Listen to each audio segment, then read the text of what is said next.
थोड्याच वेळात नाशिकमध्ये झी 24 तास नाशिक सन्मान 2026 या विशेष कार्यक्रमाचं आयोजन.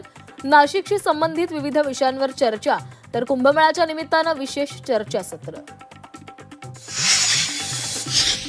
रंगशारदा सभागृहात होणाऱ्या मनसेच्या बैठकीसाठी राज ठाकरे दाखल.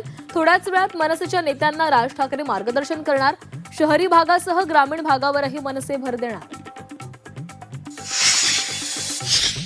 एकनाथ शिंदेंसोबत आमचं टोकाचं भांडण कायम राहील. शहांच्या मदतीनं शिंदेंनी शिवसेना चोरली.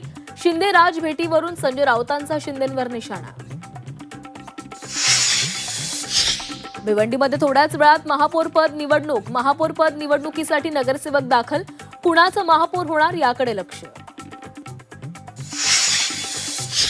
भिगवणमधील तरुणी अखेर 50 तासांनंतर पोलिसांसमोर.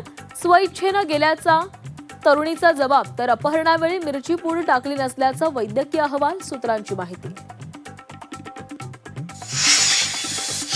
मुलगी स्वतःहून गेली नव्हती, बळजबरी नेली. मुलगी आमच्या ताब्यात द्या. भिगवणमधील तरुणीच्या भावाची मागणी.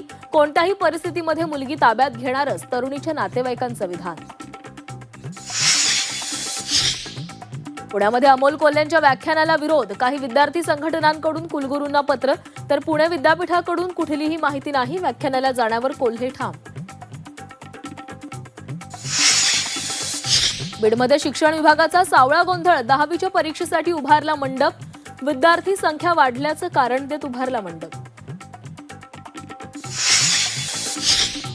सोलापूरच्या माढ्यामध्ये महिला अधिकाऱ्यावर हल्ल्याचा प्रयत्न. अन्न औषध प्रशासनाच्या अधिकाऱ्यावर घातलं वाहन. अवैध गुटखा मावा साठ्यावर छाप्यानंतरची घटना.